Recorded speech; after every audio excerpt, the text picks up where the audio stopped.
जय श्री कृष्णा मित्रों।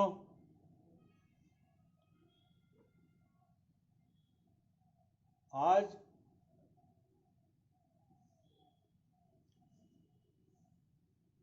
हम जिस आधुनिकता की ओर बढ़ रहे हैं और उस आधुनिकता में हमारा कितना नुकसान हो रहा है, इसकी हम कल्पना भी नहीं कर पा रहे हैं। और इस नुकसान की वजह से हम अनेक बीमारियों में, डिप्रेशन में, मानसिक शांति नहीं होने के कारण उस चीज़ का लाभ नहीं ले पा रहे हैं। आज जो चर्चा का विषय है उस पर बात करने में अधिकतर हम लोग सकुचाते हैं। एक झिझक होती है, एक शर्म होती है कि इसके बारे में चर्चा कैसे करें। हाँ दोस्तों, महिलाओं में जो एक उम्र के बाद में प्राकृतिक बदलाव होता है, खासकर बच्चियों की एक उम्र के बाद, जिसे हम मासिक धर्म कहते हैं, धीरे धीरे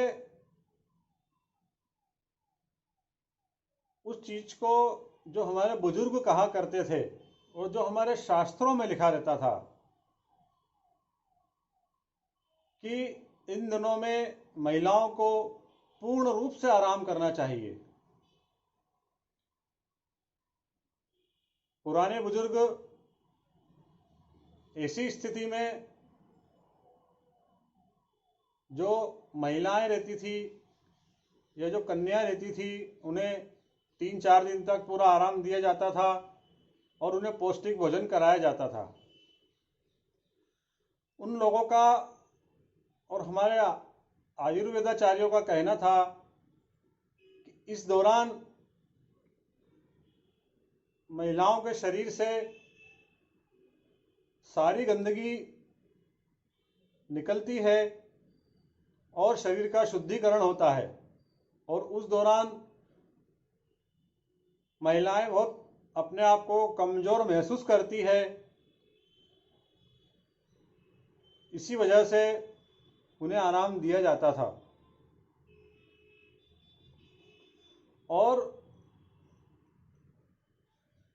उसके कारण जो उनके आसपास का जो एक निश्चित एरिया जो रहता था, वो निश्चित एरिया जो रहता था, जैसे जहाँ तक वो जा रहे हैं, जो इस दौर से गुजर रही हैं बालिकाएं या महिलाएं, उनकी जो परछाई रहती थी, उस परछाई तक उसका पूरा असर चलता था।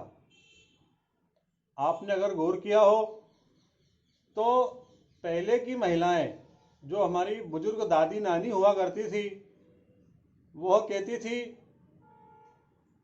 कि अगर हम अचार डाल रहे हैं या हम पापड़ बना रहे हैं, तो जो महिलाएं या जो लड़कियां मासिक धर्म से हो, उन्हें उसके पास भी नहीं आने देती थी,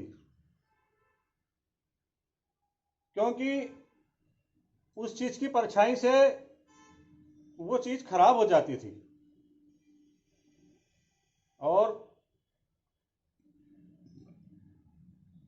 खेतों में जो हमारे किसान भाई रहते थे, वो कभी भी अपनी बच्चियों को या अपनी घर की महिलाओं को जिन सब्जियों में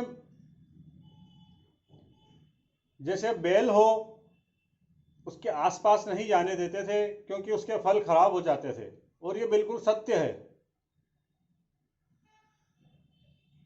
गिलकी है, लौकी है और कद्दू है, ऐसी सभी जो बेलें रहती थी, उसके आसपास से वो महिलाएं खुद ही नहीं निकलती थी। लेकिन अब परिवार छोटे होते गए। परिवार छोटे होने के कारण अब नौकरी पेशा लोग हैं, खाना हम नहीं बनाएंगे तो कौन बनाएगा, तो मजबूरन हमें बनाना पड़ता है। लेकिन उस चीज़ का जो दुष्परिणाम हमें भोगना पड़ता है हम उसकी कल्पना नहीं कर सकते। और अगर हम आज की महिलाओं को समझाएं तो वो उल्टा हमसे बोलती है कि दुनिया चांद तक पहुंच गई और तुम यहीं पे बैठे हो। पर किसी न किसी कारण से परेशान तो है लेकिन स्वीकार नहीं करते।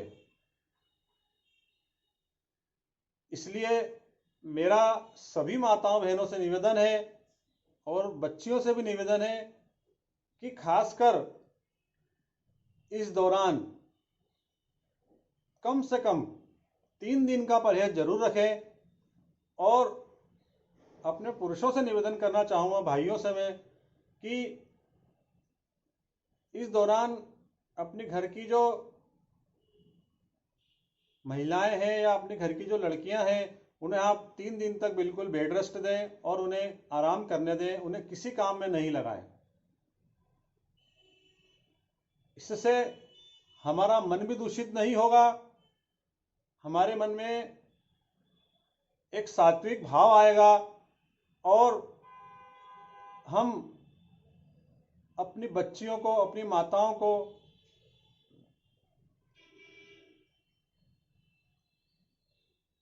इसके जो दुष्परिणाम होते हैं उससे बचा पाएंगे। और मैं कहता हूं माताओं से जो अपनी बच्चियों को इसके बारे में बिल्कुल खुली राय व्यक्त करें और उन्हें स्पष्ट रूप से समझाएं और उन्हें वैज्ञानिक तरीके से समझाएं कि बेटा इसमें डरने की कोई बात नहीं है, बस हमें 3 दिन तक इसका परहेज रखें और 3 दिन तक आप उन्हें आराम करने दें। और इस 3 दिन के दौरान उन्हें पौष्टिक आहार दें और उन्हें ताकत की वस्तुएं खिलाएं ताकि जो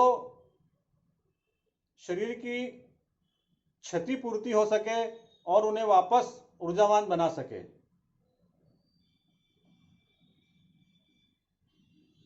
मेरी बहनों और मेरी माताओं से निवेदन है कि इस बारे में अपने बच्चों को खुले विचार रखें और उन्हें खुले रूप से समझाएं।